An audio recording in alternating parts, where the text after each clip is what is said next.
उत्तम नहीं, अति उत्तम उत्तर दिया है उस राम ने मेरे छल का। करुणा और त्याग का आवरण ओढ़कर छल का ऐसा लट्टू फेंका है कि सब चारों खाने चित त्याग का डंका बजाकर पुनः अयोध्या का प्रेम पा लिया। बड़ा चतुर निकला ये सूर्यवंशी, पर मैं भी सहस्त्रमुख रावण हूं। सहस्त्रमुख रावण, छल के हर खेल का महारथी। तो बातें ही बनाते रहेंगे या दिखाएंगे जौहर अपना? वहां धर्म का स्वरूप वो राम राज्य बना रहा है, अनंत काल तक पूजे जाने का मार्ग प्रशस्त कर रहा है, और तुम एक क्षण की ये जीत का उत्साह मना रहे हो। मूर्ख, असुर तो हो, बलवान पर बुद्धिहीन। परिस्थिति चाहे घर के भीतर की हो या राज्य के अंदर की, रणनीति सदा ही उभरती परिस्थितियों की प्रतिक्रिया होती है। तो फिर इस परिस्थिति से लड़ने के लिए तुम्हारे पास क्या योजना है भैया? यात्रा, अपनी माया से सीता को खोजने की तीर्थ यात्रा, और उसके बाद मुझे उसे खोजना है जो मेरी योजना का सहायक बने, अपने प्राणों की आहुति देकर मेरे लिए सफलता की सीढ़ी बने। कौन? धीरज रखो प्रिय बहन, धीरे धीरे तुम्हें सब दिखाई और सुनाई देने लगेगा। आशा करती हूँ कि इस बार जीत तुम्हारी ही होगी, और यदि नहीं हुई तो इस प्रतिशोध की पतवार मुझे ही थामनी होगी।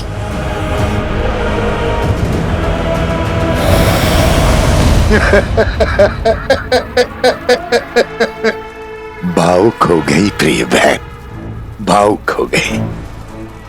किंतु बहन, युद्ध भावनाओं से नहीं, युक्ति से लड़े जाते हैं। युक्ति से। यात्रा आरंभ हो।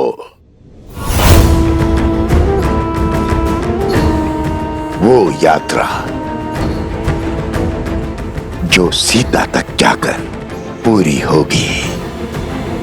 मैं आ रहा हूं देवी सीता, मैं आ रहा हूं।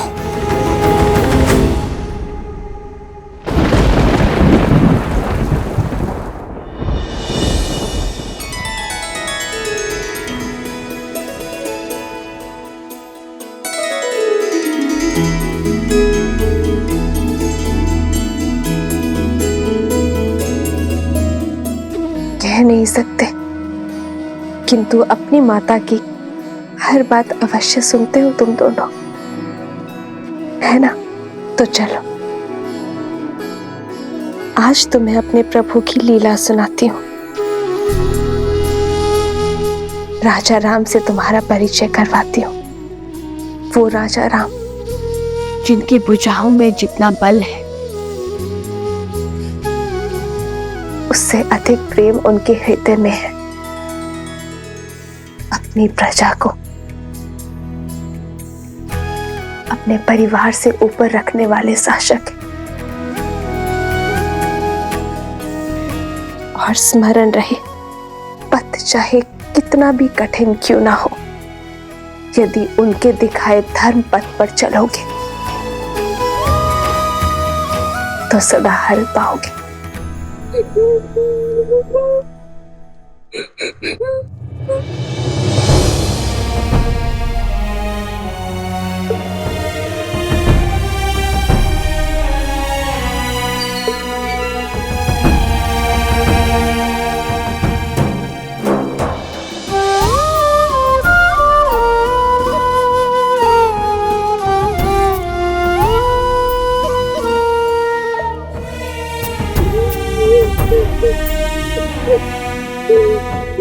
तुम रो क्यों रहे हो?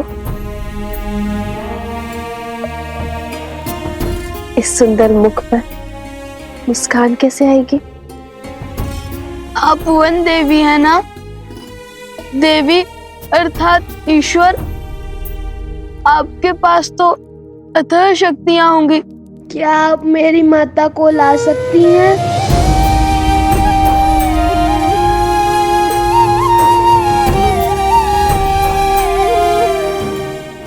कुमुदनी,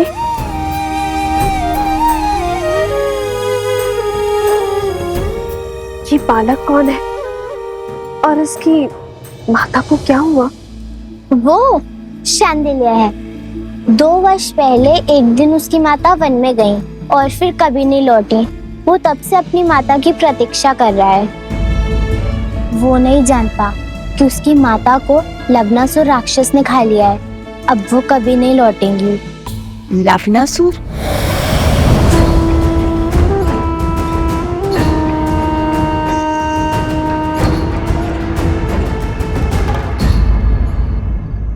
पुत्र अर्जुन,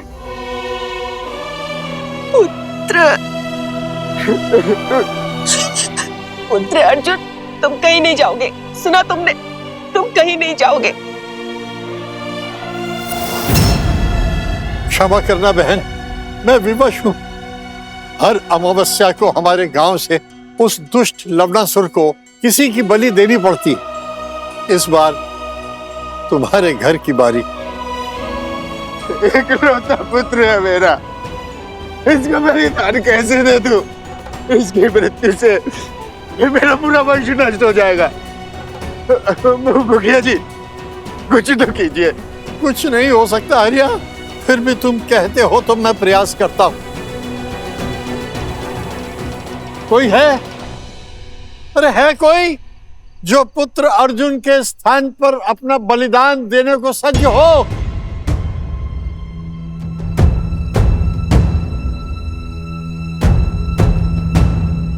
गुरु माँ कहती है यहाँ से कुछ ही दूर कौशल राज की सीमाओं के बाद एक नगर है, मधुपुरी। लवणासुर वहीं का राजा है। वो मनुष्यों का आहार करता है और कभी कभी कौशल की सीमाओं के पास आक्रमण कर मनुष्यों को खा जाता है।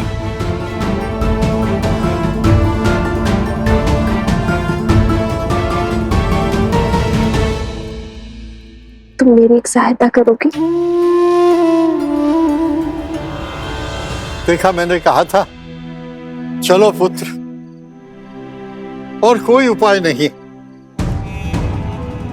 मैं हूं ना।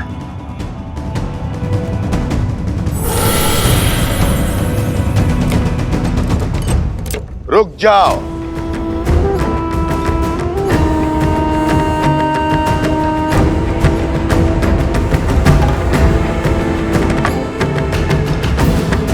मैं चला जाता हूं।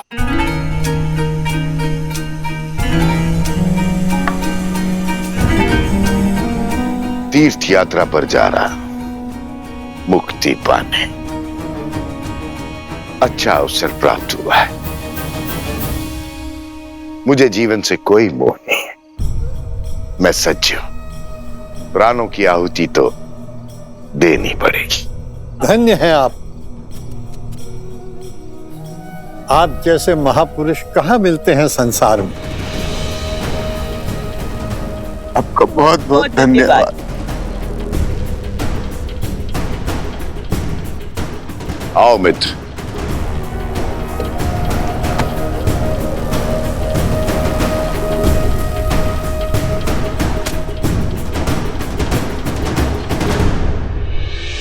चलो मित्र, मार्ग सरल नहीं होगा।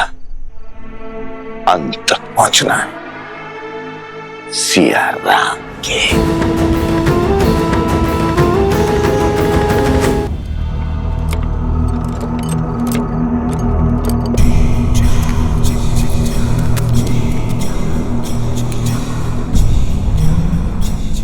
आओ लवणासुर, आज अमावस्या की रात्रि है। भक्षण करो मेरा, लेकिन मेरे गांव वालों को छोड़ दो। लवणासुर,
क्या था?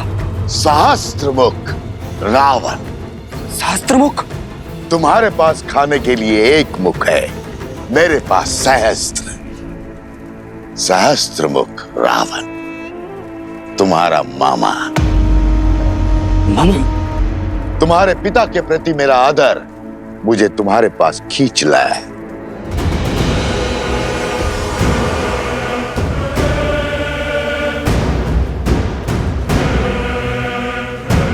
असुर आदर से नहीं, स्वार्थ से आते हैं। स्वार्थ हो या भूख, मैं शांत करने आया हूं। बड़ी दया आ रही है मुझे तुम पर।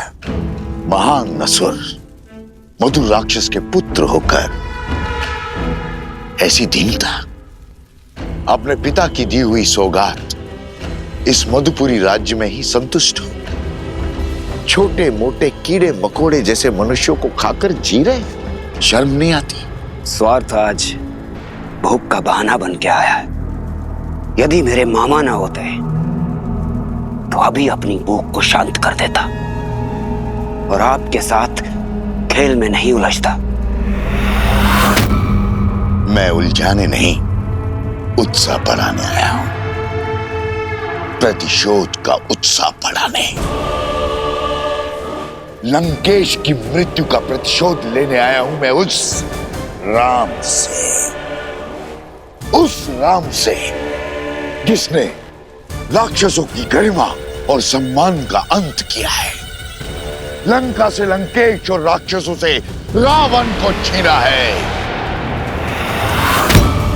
अब मुझे उस राम को पराजित करना है। उसकी शक्ति, उसकी पत्नी को उसके पराजय का दृश्य दिखाना है। पर उसको ही क्यों? नर की शक्ति उसकी पत्नी होती है। नर यदि बलवान देह है तो पत्नी रीढ़ की हड्डी।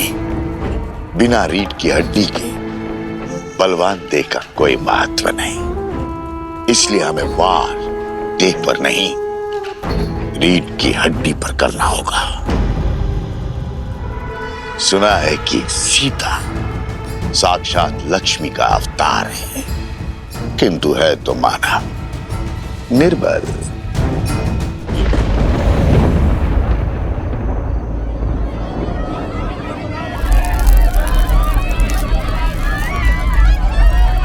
कौन है?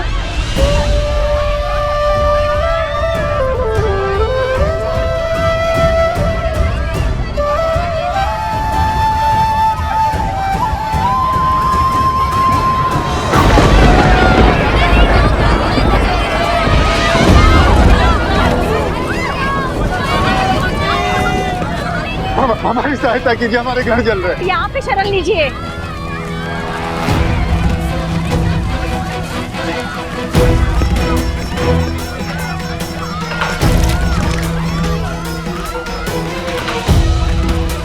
गुरु माता, ये सब कैसे हुआ? 10 कोस पर इनका गांव है। लगता है लवणासुर ने आक्रमण किया है। इसी कारण ये भागकर आश्रम में शरण लेने आए हैं। लवणासुर? वो मनुष्यों का आहार करता है और कभी कभी कौशल की सीमाओं के पास आक्रमण कर मनुष्यों को खा जाता है।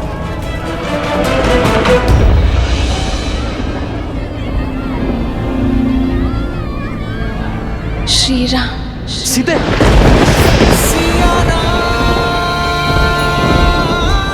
सीते!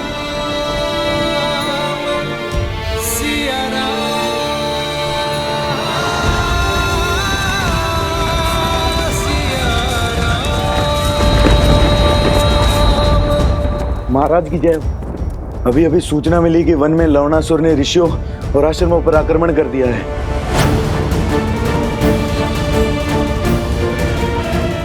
लवणासुर? कहीं उसका मंतव्य मेरी सीता को क्षति पहुंचाना तो नहीं? वन देवी, मैंने सुना है यहाँ पर किसी लवणासुर का प्रकोप है। क्या वो हम सबको मार देगा? मेरी माता को भी? किसी को कुछ नहीं होगा, ना तुम्हें और ना ही तुम्हारी माँ को।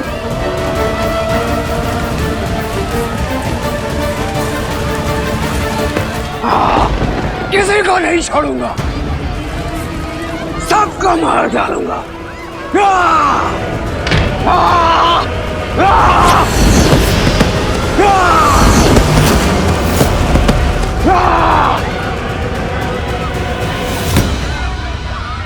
लवणासुर, हर अमावस्या को हमने एक नर बलि देने का वचन दिया था और उसे निभाया भी। फिर इतना हाहाकार, इतना क्रोध क्यों? ये क्रोध नहीं, प्रतिशोध है। और यहाँ केवल राक्षस रहेंगे।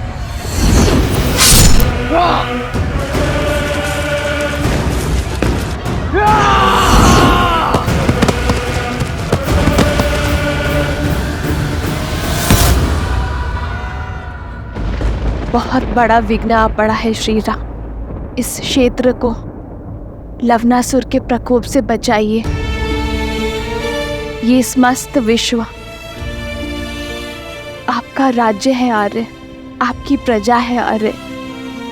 सहायता कीजिए।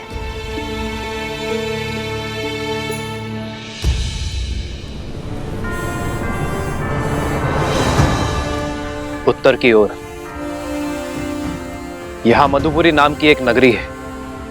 लवणासुर यहां अधर्म का राज चलाता है, परंतु अचानक उसने इसके समीप बसे कोसल राज्य की सीमा क्षेत्र पर आक्रमण किया है। वहां वो वनवासियों को मार रहा है। गांव के गांव खाली हो रहे हैं। हमें शीघ्र अतिशीघ्र कुछ करना होगा। पाप की शक्ति पुण्य से सदा कम होती है। मधुपुर की प्रजा की सहायता के लिए भैया के आशीर्वाद से लवणासुर से युद्ध करने मैं जाऊंगा। अयोध्या का सेनापति मैं हूं, इसीलिए लवणासुर से युद्ध करने के लिए भी मैं ही जाऊंगा। नहीं भैया, ये अवसर मुझे दीजिए। भरत भैया 14 वर्ष तक आपकी सेवा का लाभ उठा चुके हैं। लक्ष्मण भैया आपकी ढाल बनकर रहे हैं। आपके साथ भीषण युद्ध लड़े उन्होंने। कृपया मुझे लवणासुर को मारकर अपनी प्रजा की रक्षा और पराक्रम के प्रदर्शन का अवसर दीजिए।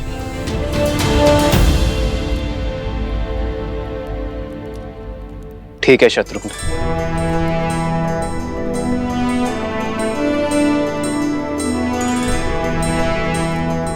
कूच की तैयारी करो शत्रुघ्न। मधुपुरी की प्रजा को एक नए राजा की आवश्यकता होगी। मुझे विश्वास है कि तुम लवणासुर का वध करने में सक्षम होगे। इसलिए कूच करने से पूर्व एक कार्य करना आवश्यक है शत्रुघ्न।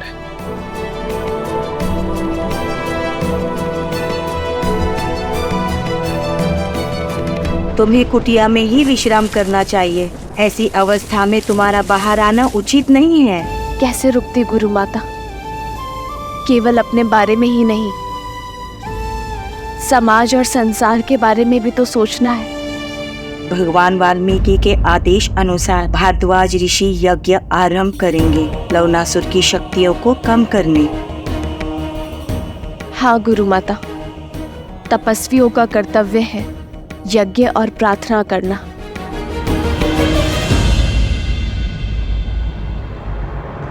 और मेरे श्री राम ना कर्तव्य अवश्य पूर्ण करेंगे। बस उन्हें सूचना मिलने भर की देर है। वो लवणासुर के आतंक का अंत करने में विलंब नहीं करेंगे।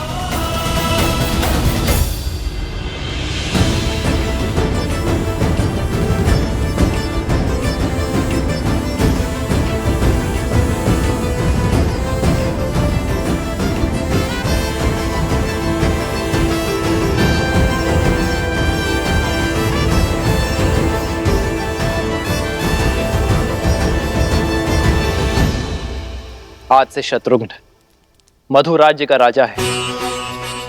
आज से उस क्षेत्र की रक्षा करना तुम्हारा धर्म है शत्रुघ्न। किंतु स्मरण रखना, एक न्यायप्रिय राजा किसी अन्य प्रजा पर अकारण युद्ध नहीं थोपता। अपनी प्रजा पर संकट आने पर वो युद्ध करने से पीछे नहीं हटता।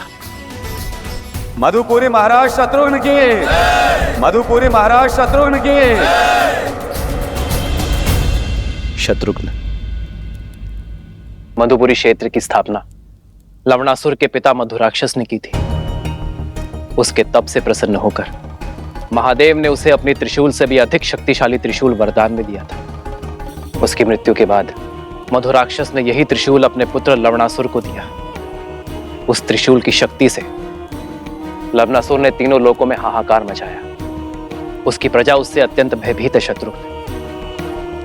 अब तक तो वो शांत था, किंतु अब उसके प्रकोप ने हर सीमा लांघ दी है। हमारी राज्य के सीमा के निकट प्रहार करने का दुस्साहस किया, प्रजा को कष्ट पहुंचाया। अब तुम्हें इसका प्रतिघात लेना होगा। यशस्वी भव।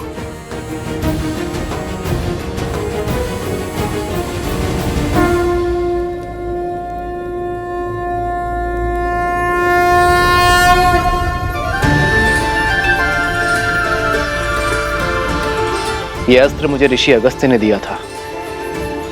नारायण ने मधु कैटभ का वध इसी अस्त्र से किया था, और आज ये अस्त्र मैं तुम्हें सौंप रहा हूं शत्रुघ्न। तुम इसी अस्त्र से लवणासुर का वध करोगे। मैंने इस अस्त्र का प्रयोग रावण के वध के लिए भी नहीं किया था। कदाचित नियति ने इस अस्त्र पर लवणासुर का ही नाम लिखा है, और आज ये अस्त्र अपना कर्तव्य निभाने के लिए सज्ज है।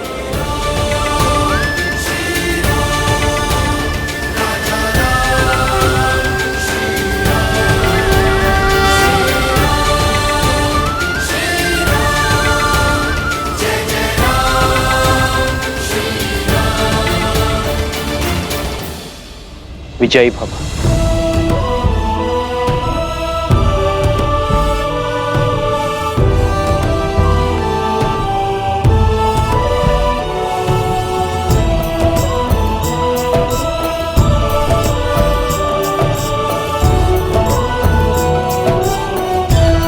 मधुपुरी के समीप ही मिथिला की एक छोटी सी सीमा है। यदि इस युद्ध में कोई भी आवश्यकता पड़े तो पिताश्री से सहायता लेने में चूकिएगा मत। महादेव आपको विजय दे।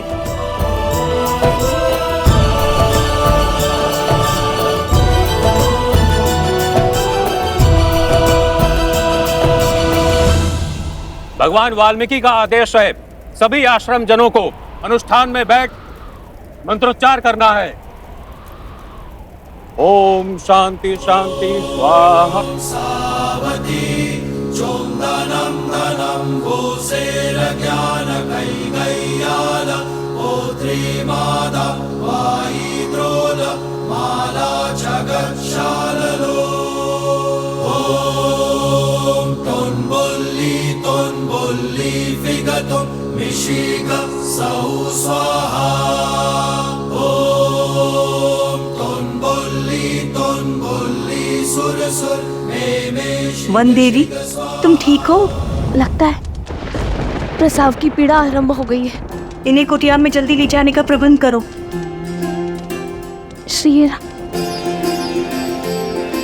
श्री राम।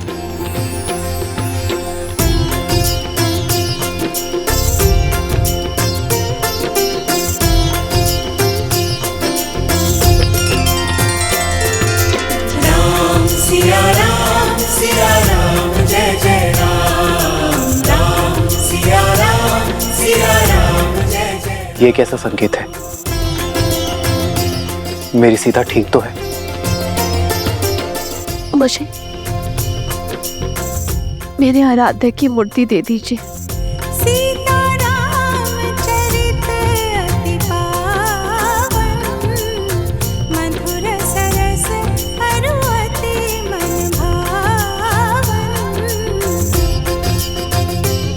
मेरे पूर्वजों, मेरी सीता की रक्षा करना। तुम्हें कुछ नहीं होगा सीता। श्री राम, श्री राम।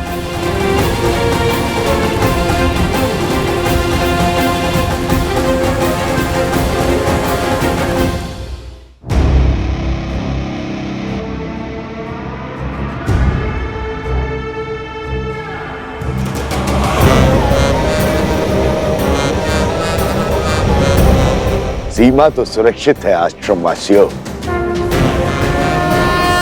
हम सीमा पार करके अंदर नहीं आ सकते, लेकिन तुम लोगों को बाहर तो ला सकते हैं।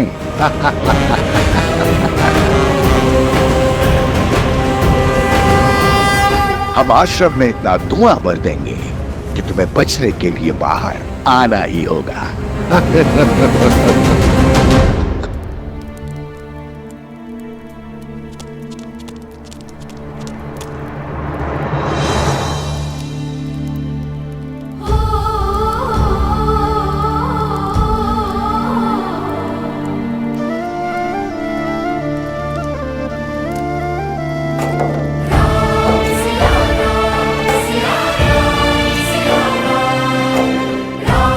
सीते,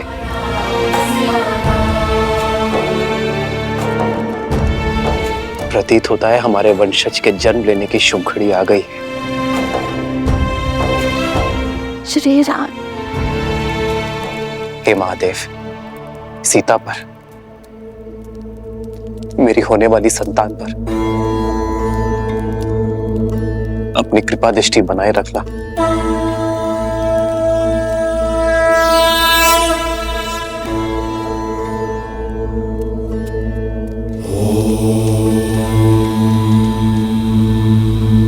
चिंता का कारण दिखाई दे रहा है ऋषिवर। वन देवी की प्रसूति में बाधा आ रही है। किसी वैद्य को बुलाना होगा। गर्भ में 2 संतान हैं। यदि समय पे प्रसूति नहीं हुई तो वन देवी पे संकट आ सकता है। देखिए, स्थिति विकट है। इस समय आश्रम से बाहर जाना असंभव है। किसी भी अवस्था में अनुष्ठान रुकना नहीं चाहिए। ओम नमः शिवाय। ओम शांति।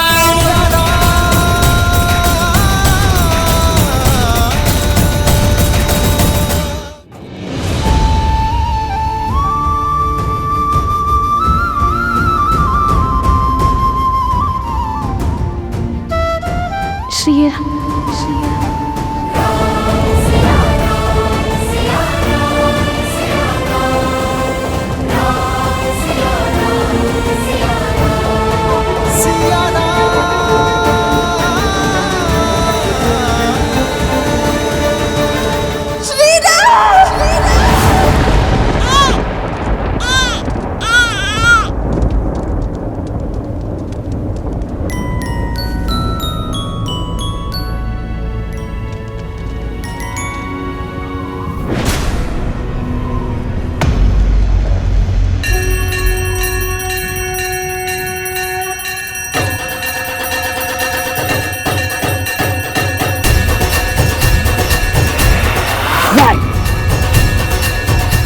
ऐसा नहीं हो सकता। मंगलम भगवान विष्णु, मंगलम गरुड़ध्वज, मंगलम पुंडरीकाक्ष, मंगलाय तनु। बधाई हो वनदेवी, पुत्र जन्मे हैं। 2 सुंदर पुत्रों की माता बनी है तुम।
अग्निर्षि पवमानः पाञ्चजन्यः पुरोहितः नमिमहे महाज्ञं स्वाहा इदम् अग्नये पवमानाय इदं नमः।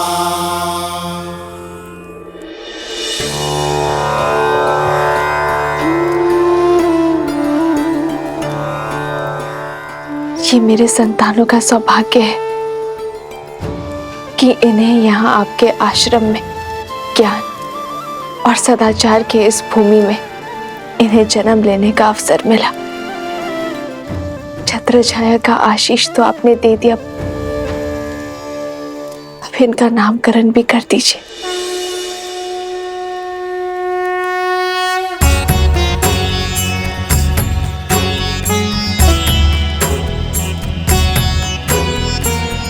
तुम्हारा ये पुत्र दुर्वा के निचले भाग, उसका आधार लावा से शुद्ध होना चाहिए, इसलिए इसका नाम लव होगा।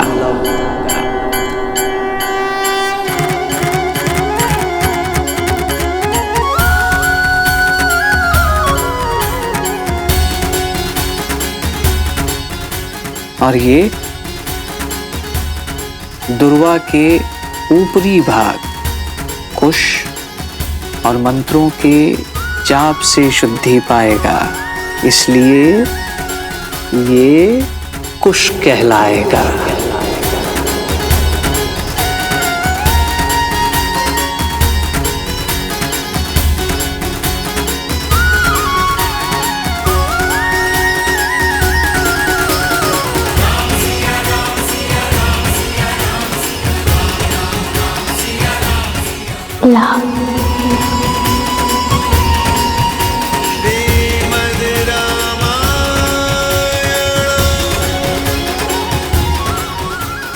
कुश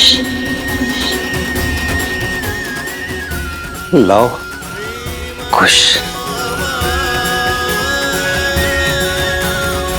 सीता, तुम्हारे ये पुत्र अपने शौर्य और वीरता के लिए जाने जाएंगे। इनका नाम और इनका काम दोनों ही महत्वपूर्ण होंगे,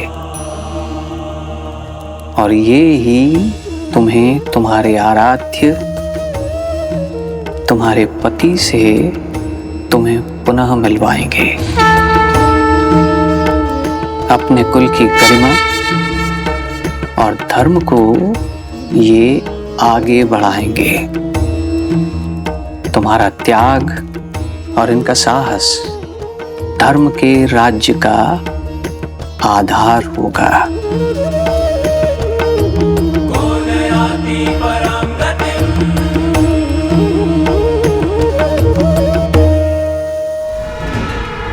साम, दाम, दंड, तेज, चाहे जो अपनाना पड़े हम अपनाएंगे, किंतु राम राज्य कभी स्थापित नहीं होने देंगे हम। यदि अयोध्या आदर्श राज्य बना तो ना तुम बचोगे, ना मैं, और ना ही राक्षस कुल। किसी भी भांति हमें राम और सीता का ये प्रण तोड़ना होगा, तार तार करना होगा उनका वचन, उनका उद्देश्य धूल में मिलाना होगा। सीता की अपने संतानों को अच्छे संस्कार देने की सौगंध हमें तोड़नी होगी। यदि राम और सीता नहीं बिखरे तो असुर साम्राज्य बिखर जाएगा। अब राम और सीता को हराने के लिए मुझे चाहे जो करना पड़े मैं करूंगा।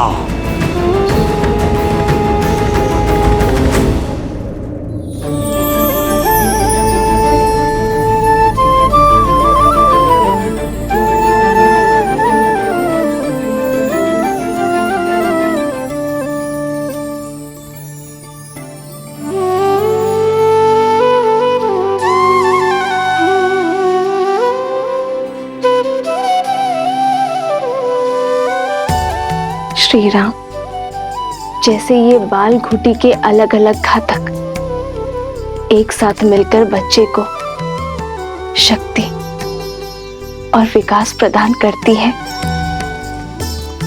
वैसे ही आपके बच्चे लव और कुश दोनों एक होकर राम राज्य का भविष्य, धर्म का आधार और न्याय की नींव बनेंगे।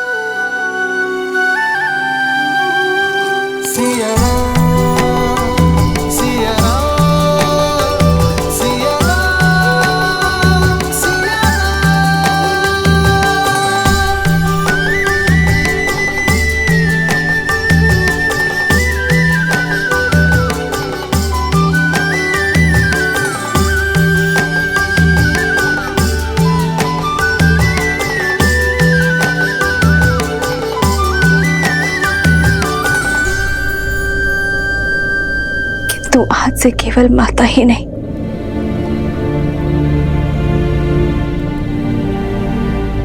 पिता का भी कर्तव्य निभाना होगा। अरे, और मैं ये बिल्कुल नहीं कहूंगी कि आप मेरी सहायता कीजिए या मुझे संबल दीजिए, क्योंकि मुझे पूरा विश्वास है कि आप मेरे साथ। अरे, मैं वो हर प्रयास करूंगी कि मैं इन्हें आप सा बना पाऊं, जिस उद्देश्य के लिए हम अलग हुए उस गंतव्य को पूर्ण करूं। कितनी अभागी होना मैं हारे कि इन्हें इनके पराक्रमी पिता का आपका परिचय भी नहीं दे पाओगे।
वाल्मीकि भगवान, आपका कोटि कोटि नमन।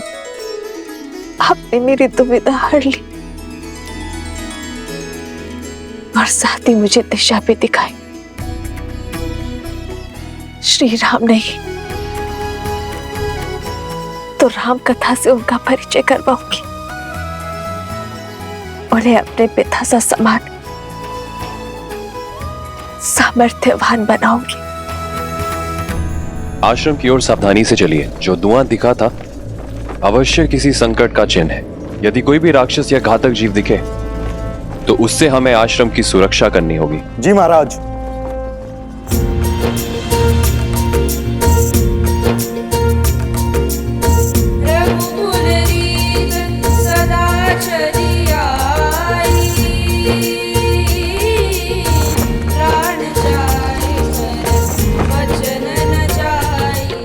राम नाम का गुणगान।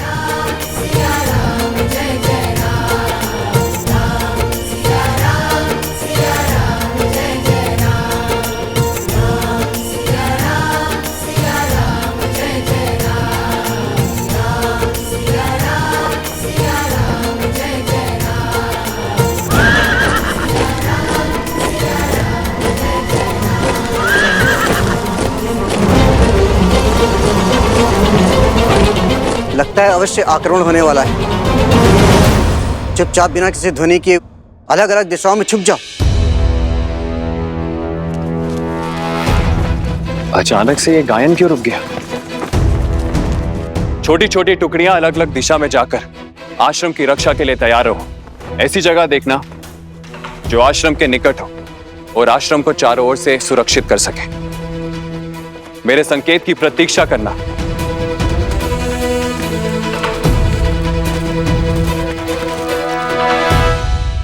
ये केवल एक गीत नहीं था, तुम्हारे आदर्श का चरित्र है।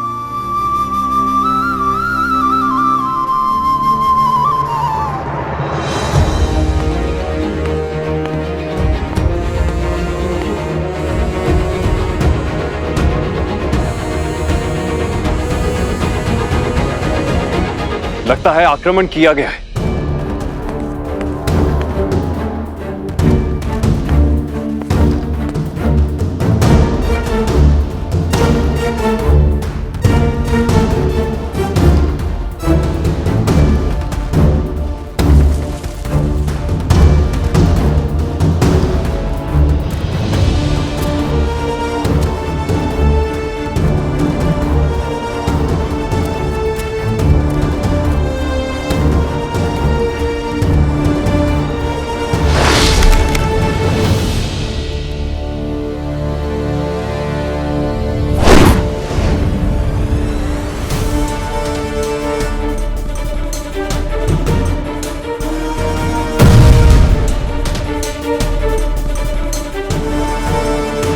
आक्रमण हुआ है?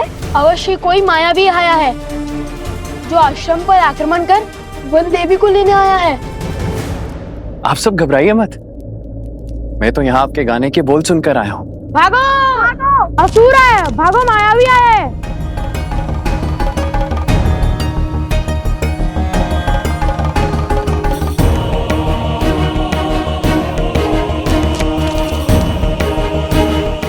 क्या हुआ? कौन है? मुझे देखने दो। नहीं, बाहर मत जाइए, वो अवश्य ही लवणासुर का सेनापति होगा।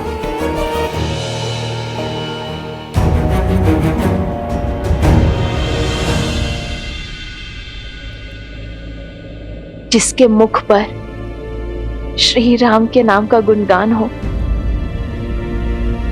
उससे किसी से भयभीत होने की कोई आवश्यकता नहीं है।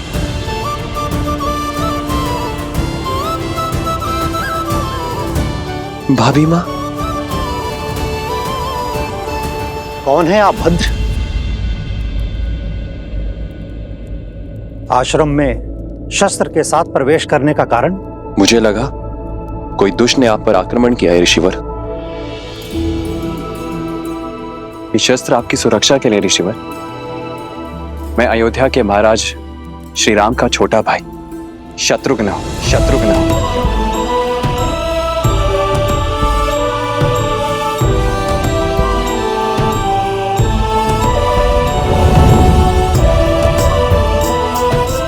शत्रुघ्न भैया,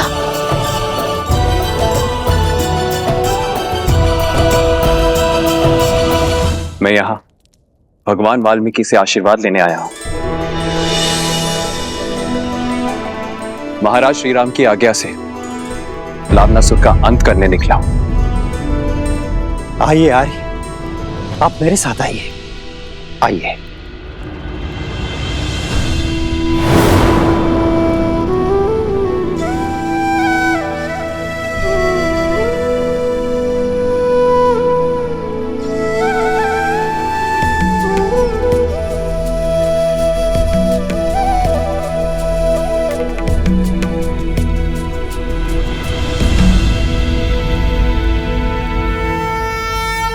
धन्यवाद जो आपने रघुकुल के लिए किया है,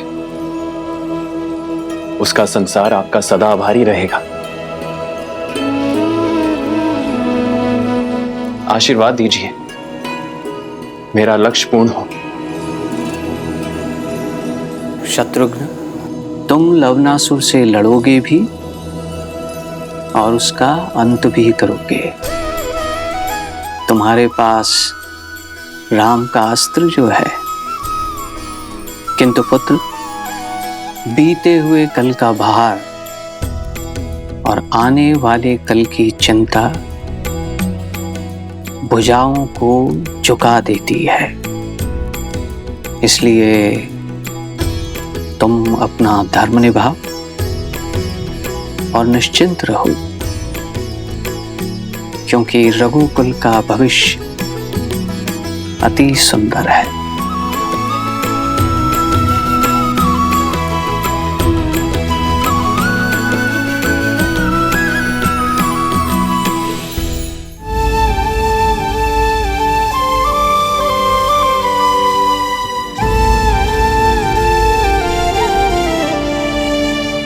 ये कैसी विडंबना है। तुम्हारे चाचा श्री तुमसे मिलने आए हैं और मैं उनके समीप भी नहीं जा सकती।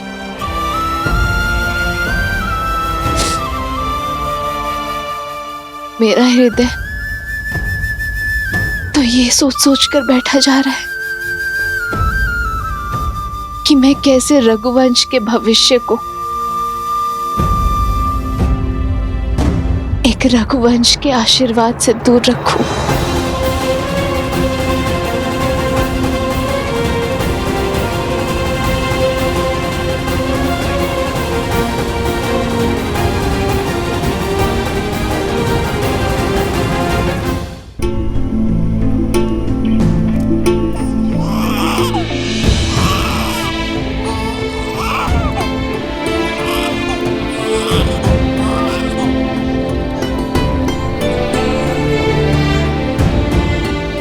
उन्हें वन में इतनी दूर छोड़ाया हूं जहां अयोध्या की लक्ष्मण। मुझे संकेत भी मत देना कि तुमने सीता का त्याग कहाँ किया है।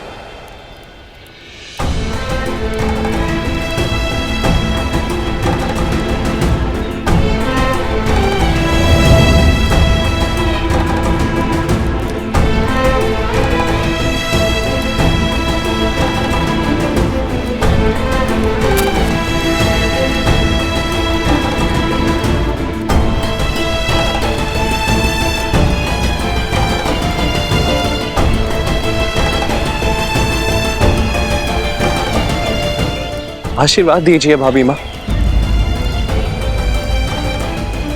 कि आपका पुत्र भैया के सौंपे कार्य को पूर्ण कर सके।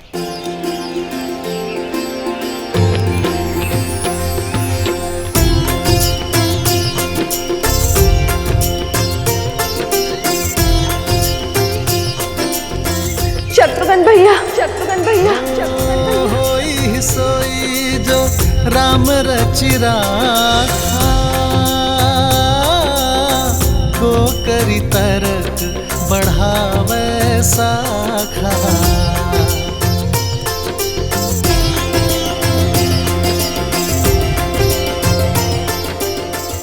कैसे है मेरे श्री राम? राम सिया राम जय जय राम। राम सिया राम जय जय राम। राम सिया राम जय जय। धन्य है आप दोनों। आत्मा के बिना प्राण कैसे होते हैं। आप यहाँ आश्रम में वनवासी का जीवन जी रही हैं, अभावों में रह रही हैं, और वहां राम भैया अपने महल में सन्यासियों का जीवन जी रहे हैं।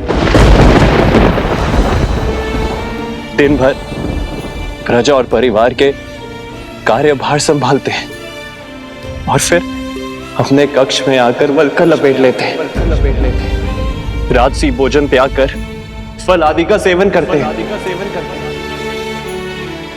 अयोध्या के प्रतापी महाराज से आपके पति बन जाते।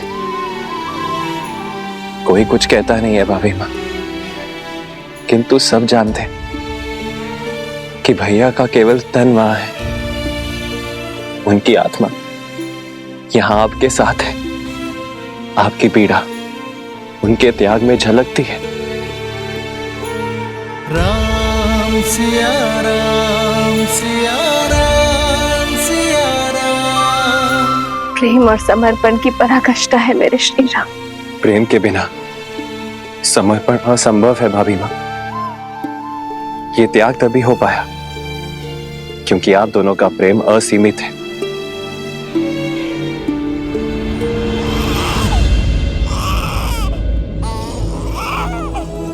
आपके भतीजे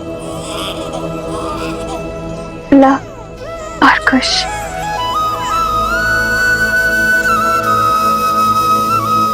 भाभी माँ, क्या मैं उन्हें देख सकता हूँ? युगल पुत्र पूरा सिया परिवारा,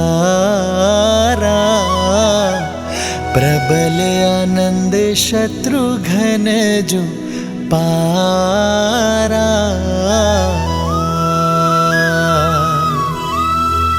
सूर्य प्रताप शिव दुई शिशु जाहि, सकल जीव के ही देखे माही।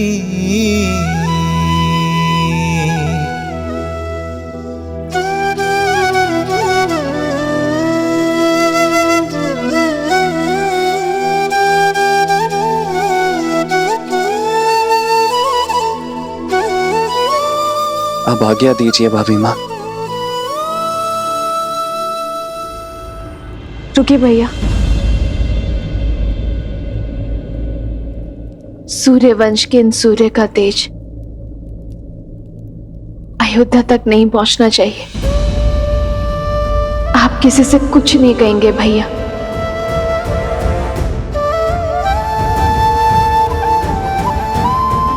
श्री राम से भी नहीं।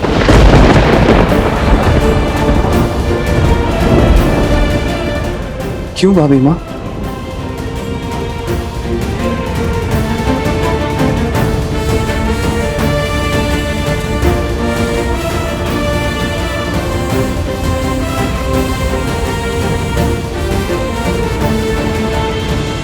संतान के लिए पिता का मोह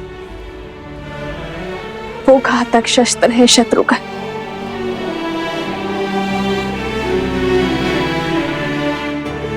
जो बड़े से बड़े तपस्वी का भी तब भंग कर देता है। यदि मेरे श्री राम के मन में अपनी संतान के लिए प्रेम जागा तो कहीं उनका तप भंग ना हो जाए शत्रुघ्न। और मैं नहीं चाहूंगी कि मेरे श्री राम को कभी भी कर्तव्य पथ पर दृष्टि झुकानी पड़े।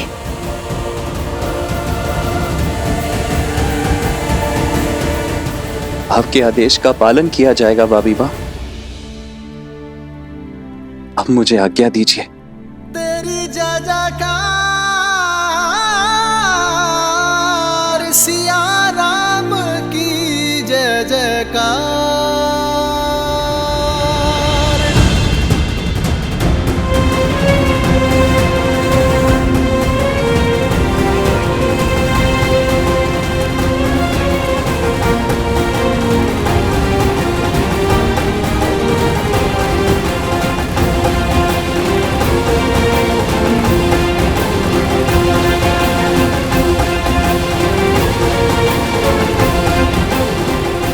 श्री राम।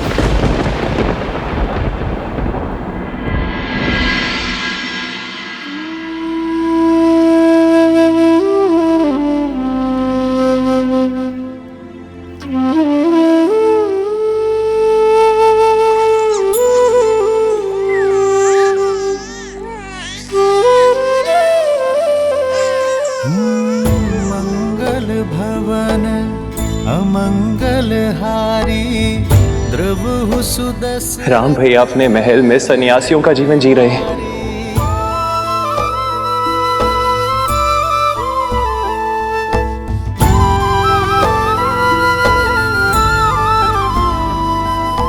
राम सिया राम जय जय राम, राम सिया राम। सीते, तुम्हारा मन शांत और आनंदित है, पर पीड़ा की झलक भी है। कदाचित तुम्हारे सुख का कारण हमारी संतान है, पर पीड़ा का कारण? सुख तो संतान माता को देते हैं, किंतु पीड़ा एक पत्नी को होती है। कभी कभी तो मन करता है कि सारे बंधन तोड़ अपनी संतान को आपके पास ले आओ, या फिर मृत्यु का स्वांग रचकर कोई अपने पास बुला लो,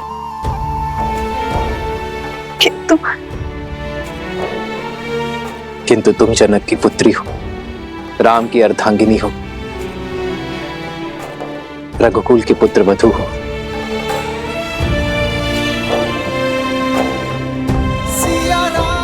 सीते, एक पुरुष केवल एक परिवार का धरोहर संभालता है।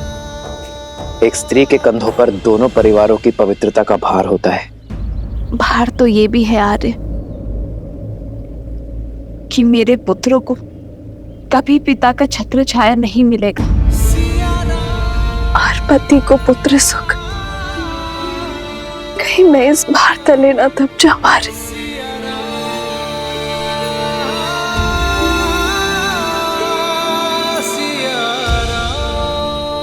भार स्वार्थी होता है सीते, उद्देश्य निस्वार्थ।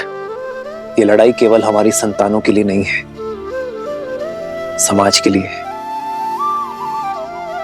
पाप के निवारण के लिए।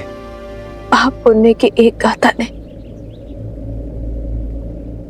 हमारे जीवन को क्या से क्या बना दिया। अरे क्या कभी पूर्ण रूप से राक्षसों का अंत हो सकता है?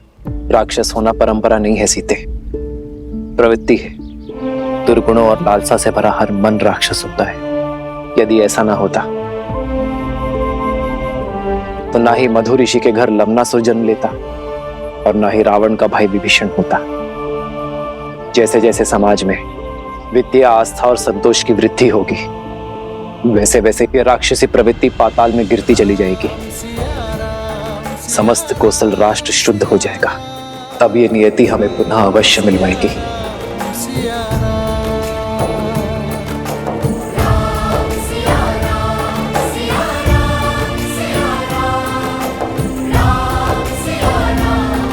राम कथा में राम के जीवन का सार है। मुझे इस पथ पर चलना होगा।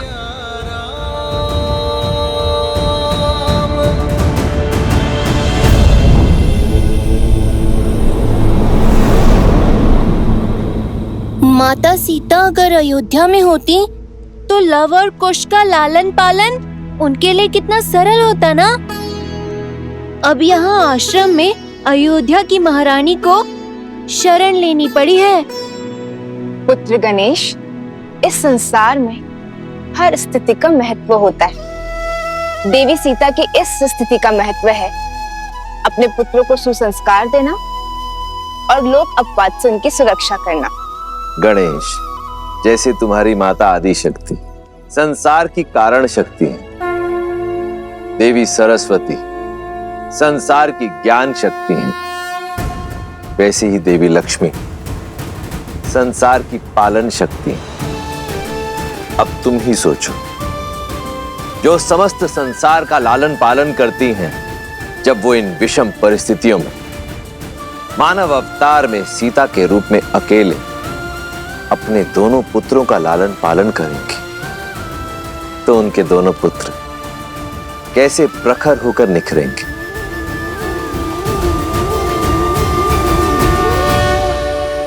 लाव, कुश, जेहि पर कृपा करहि जनु जानी, कवि उर अजिर न चावहि वानी। देव शिशु जन विधाति सूरा, कल्पलोक अति दिव्य विधुरा। एक मुख सूरज एक मुख चंदा, लाव, कुश, सुख आनंदा। एक एक आत यमज युगला, जानकी सुत रूप नव कुश होला। जानकी सुत रूप नव कुश होला।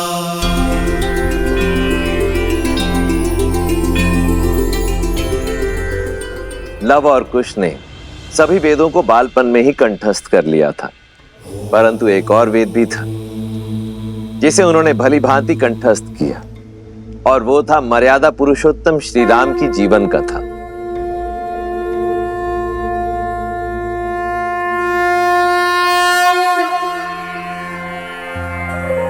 बैठो।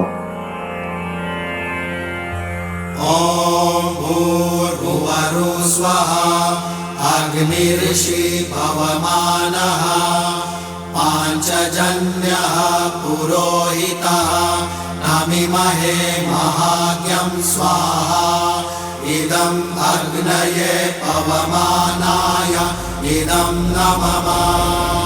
शास्त्र विद्या के साथ साथ शस्त्र विद्या में भी निपुण होते चले गए। जो नदी के तट को मिलाते सेतु जन्म मात पिता मिलन के हेतु रामचंद्र सिय विरह घटाने प्रकटे लव कुश रूप सुहाने। जो नदी के तट को मिलाते सेतु जन्म मात पिता मिलन के हेतु रामचंद्र सिय विरह घटाने प्रकटे लव कुश रूप सुहाने। जहां एक और लवकुश अपनी माता सीता के सानिध्य में महाप्रतापी राजा राम के गुणों को ग्रहण कर रहे थे, वहीं दूसरी ओर मर्यादा पुरुषोत्तम श्री राम सीता की स्मृतियों के सहारे परंतु अपने पुत्रों के अस्तित्व से अनभिज्ञ अयोध्या के राजा होने का दायित्व निभा रहे हैं। अपने त्याग और सामर्थ्य से राम राज्य स्थापित कर रहे हैं।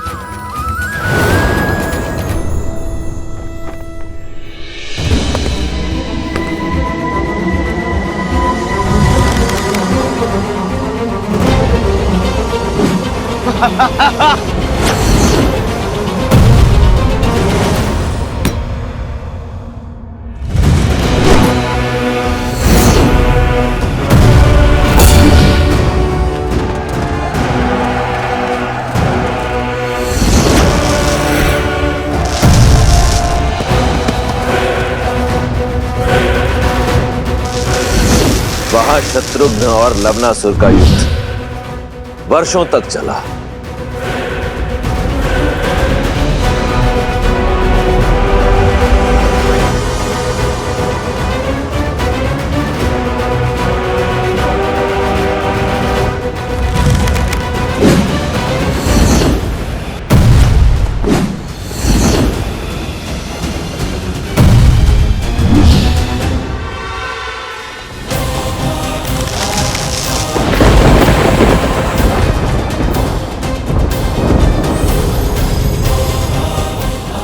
ये अस्त्र मुझे ऋषि अगस्त्य ने दिया था और आज ये अस्त्र मैं तुम्हें सौंप रहा हूं शत्रुघ्न। कदाचित नियति ने इस अस्त्र पर लवणासुर का ही नाम लिखा है और आज ये अस्त्र अपना कर्तव्य निभाने के लिए सज्ज है।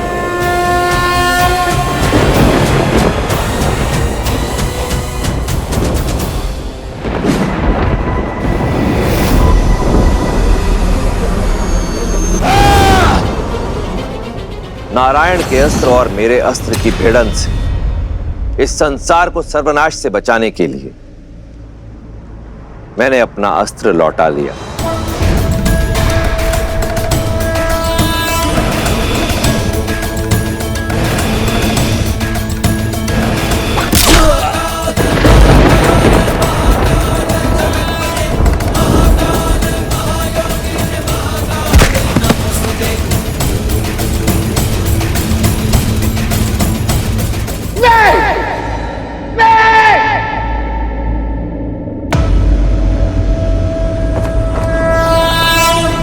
मुख रावण का यह अस्त्र निस्तेज होकर नहीं गिर सकता।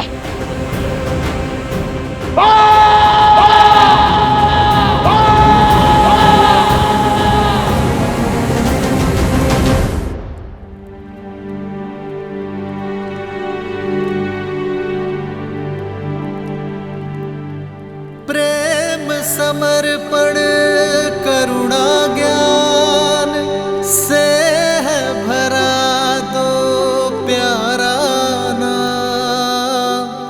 जय सिया राम जय सिया राम जय सिया राम जय सिया राम सिया राम सिया राम सिया राम सिया राम।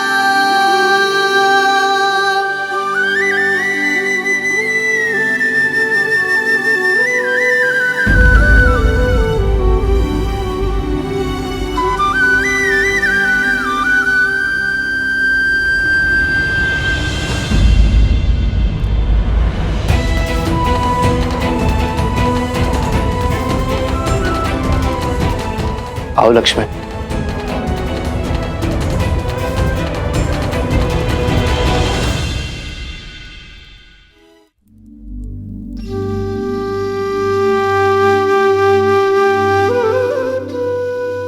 जिन श्री राम के बाईं ओर भाभी माना खड़ी हो, वो अयोध्या के राजा राम अवश्य हो सकते, परंतु लक्ष्मण के भाई कदापि नहीं।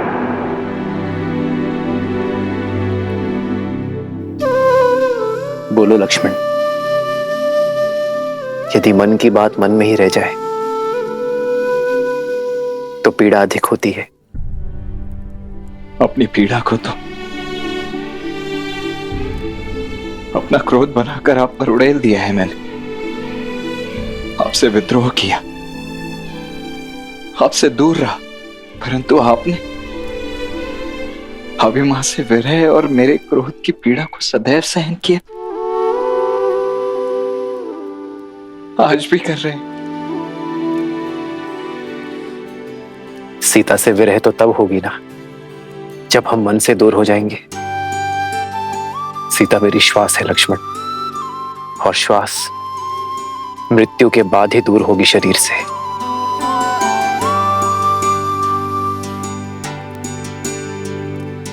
और रही बात तुम्हारी, तुम्हारे क्रोध में भी मेरे लिए प्रेम था, अपनी भाभी मां के लिए प्रेम था,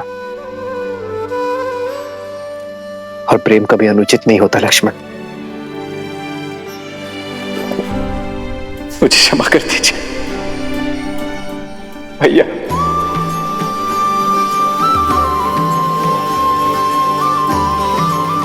क्षमा कर दीजिए भैया। लक्ष्मण,